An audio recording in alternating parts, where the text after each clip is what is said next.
Halo everyone, perkenalkan nama saya Adam Muktafianto dengan nomor induk mahasiswa 2021-021208 di kelas Manajemen A di kampus Universitas Pembangunan Jaya. Baik, di sini saya akan bercerita tentang kebijakan baru dalam perusahaan di Indogrosir Ciputat di tempat kerja saya. Pengertian kebijakan perusahaan. Menurut Undang-Undang Pasal 1 Angka 2 tentang Ketenagakerjaan, kebijakan perusahaan adalah peraturan yang ditulis oleh pengusaha yang berisi syarat kerja dan tata tertib korporat. Untuk gambaran umumnya, saya bekerja di PT Inti Cakrawala Citra di Retail Indogrosir Ciputat. Perlu diketahui, di perusahaan retail itu untuk penempatan posisinya seringkali mengalami rotasi atau pindah job desk dan job class.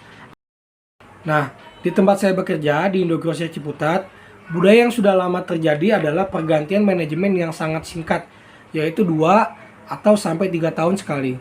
Jadi nanti setiap 2 sampai 3 tahun sekali kita mempunyai tim manajer yang baru.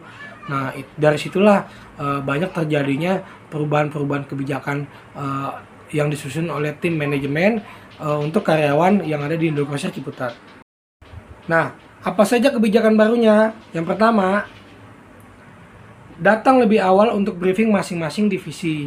Jadi nanti setiap karyawan yang biasanya datangnya jam setengah 8, karena adanya kebijakan baru ini, mereka diharuskan datang jam 7.15 kurang lebih. Itu untuk melakukan briefing. Nanti kumpul di satu titik, gunanya untuk evaluasi dari kinerja sebelumnya atau menceritakan masalah yang terjadi selama di toko Indogrosir Ciputat berlangsung. Yang kedua, bagi karyawan yang telat absen dan lupa absen wajib mengisi form semua izin. Artinya karena sudah semakin banyak karyawan-karyawan yang datang dan lupa absen, datang maupun lupa absen pulang, karena sudah banyaknya laporan, akhirnya tim manajemen memutuskan untuk membuat form. Form itu gunanya agar tim manajemen atau tim supervisor itu mengetahui siapa-siapa saja yang sering tidak absen datang, tidak absen pulang, bahkan tidak absen datang dan pulang. Nah, gunanya itu akan didata nanti. Jadi setiap karyawan yang melakukan pelanggaran presensi itu akan kelihatan oleh tim supervisor dan manajemen. Nah, ini nih. Yang ketiga, sholat Jumat wajib isi form dan diperlukan tanda tangan manajemen. Nah, ini tuh aturan yang sangat baru yang dilakukan oleh manajemen sekarang. Karena dari manajemen-manajemen sebelumnya tidak ada untuk isi form mau sholat apapun itu. Nah, untuk yang sekarang ini karena banyaknya pelanggaran yang dilakukan oleh karyawan tentang sholat Jumat yang mereka bisa sampai lama sambil istirahat. Nah, sekarang ini dibikin form itu gunanya agar supervisor dan manajemen bisa mengontrol si karyawan tersebut benar-benar sholat Jumat dan istirahat atau tidak sholat Jumat tapi istirahat saja. Ini dari sini bisa ketahuan dari form-form tersebut. Selanjutnya, bagaimana respon karyawan terhadap kebijakan baru tersebut? Nah, seperti yang kita ketahui, setiap kebijakan baru dalam perusahaan adalah hal yang wajar dan pasti akan terjadi. Namun, pastinya memiliki pro dan kontra.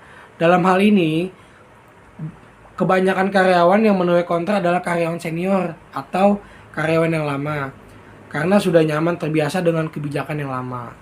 Seperti itu. Namun di balik itu semua, pada akhirnya manajemen akan menerapkan kebijakan baru tersebut untuk kemajuan perusahaan. Ya, tentunya setiap manajemen akan selalu melakukan perubahan untuk tata kerja yang baik, struktur organisasi dalam perusahaan yang bagus, dan mengevaluasi kebijakan serta budaya dari manajemen sebelumnya. Nah, kita sebagai karyawan wajib mengikuti aturan-aturan yang berlaku di perusahaan, sehingga kita dapat bekerja dengan benar dan terutama dalam keadaan ikhlas. Nah, sebuah quotes dari saya, kerja memang tidak membuatmu kaya, tapi setidaknya kerja yang membuat kita akan tetap hidup. Terima kasih. Bila ada salah kata, mohon dimaafkan. Semoga cerita saya bisa menginspirasi para karyawan-karyawan atau para pekerja yang mengalami kebijakan-kebijakan baru di perusahaan tersebut. Akhir cerita, Assalamualaikum warahmatullahi wabarakatuh.